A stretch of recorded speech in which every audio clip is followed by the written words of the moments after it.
A gente ainda não botou a bandeira de sustentabilidade em cima do Monte Everest. Tem uma expansão da consciência, as pessoas perceberam que isso é importante, mas isso precisa ser implementado.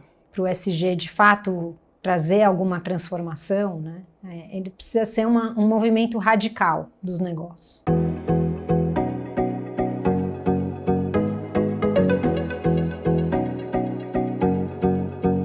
Isso significa que tem uma expansão da consciência no mundo empresarial para os impactos que tem na sociedade e no meio ambiente.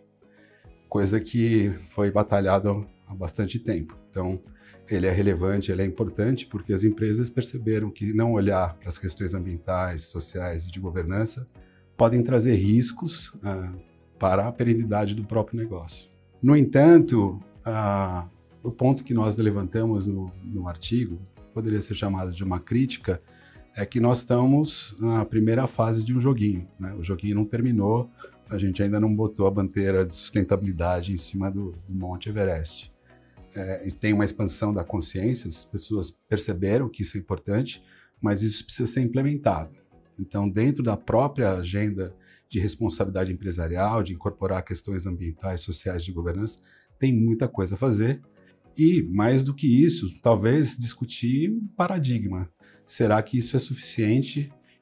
O metaverso do ESG foi uma brincadeira que nós quisemos fazer com o nosso artigo para fazer um paralelo com as discussões que estão acontecendo no mundo da tecnologia, né, que diz respeito ao metaverso, ao uso de avatares nos jogos e as próprias redes sociais começando a olhar para essa realidade virtual e paralela. E foi uma brincadeira com o ESG, porque o ESG nos últimos anos foi um grande tsunami. Nós vimos nos noticiários, nas mídias especializadas que olham para os negócios, essa sigla vindo como um tsunami.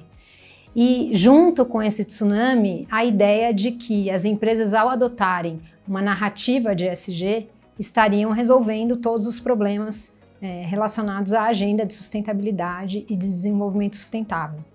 Então é quase que nós estivéssemos vivendo numa fantasia, num grande imaginário coletivo de que o ESG chegou para resolver todos os problemas da sociedade. Então a gente fez esse jogo com as palavras de usar um metaverso, que seria essa realidade virtual em que estaríamos inseridos, em um mundo de ESG em que os problemas e as questões socioambientais foram solucionadas pela ação empresarial.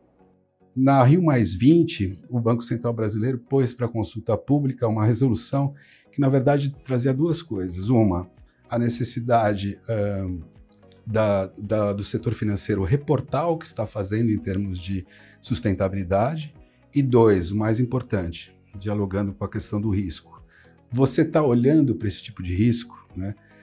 Os bancos maiores no Brasil já estavam fazendo isso de maneira autorregulada. O Estado não estava pedindo para eles fazer. E aí cria uma assimetria em termos de riscos dos próprios bancos. O Banco Central intervindo ou propondo uma resolução, o que ele está dizendo? Bancos médios, outros bancos, os seus acionistas, os seus investidores precisam saber se você está olhando para esse risco. Eu não estou dizendo para você não investir em algum setor, em alguma empresa. Pode investir, mas dentro dos processos de análise de risco, incorpore questões ambientais, sociais, de governança, para que quem invista em vocês saiba que esse risco está sendo levado em consideração. No artigo, quando nós dissemos que para o ESG, de fato, trazer alguma transformação, né, ele precisa ser um movimento radical dos negócios, né? Então, não basta apenas adequar os relatórios das empresas para uma linguagem ESG, que é uma linguagem que alguns investidores passam a compreender, ou olhar para os negócios numa tentativa de reduzir os seus impactos ambientais e ter algum impacto social positivo. A gente está falando de uma disrupção na forma de fazer negócios, né? Então, ela precisa ser completamente revista e endereçar, por exemplo, questões sociais, né?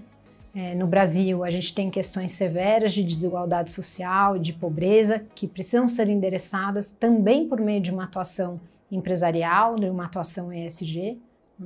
A gente tem que olhar também para limites planetários, então não é possível a gente continuar produzindo da forma como nós estamos produzindo, consumindo no volume que nós estamos consumindo, quando a gente tem limites planetários que estão postos, né?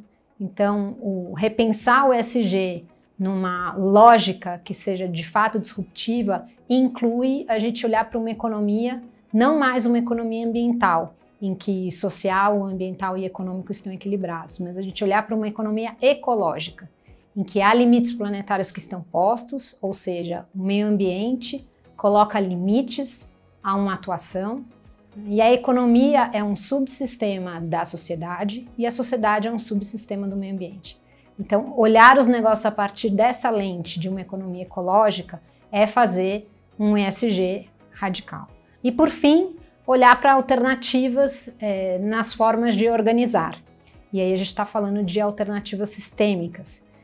Olhar, por exemplo, para um debate sobre decrescimento, olhar para direitos da mãe terra, olhar para o ecofeminismo, enfim, são alguns dos pensamentos que podem ser levados aí em conta quando a gente pensa num ESG que seja de fato radical e disruptivo.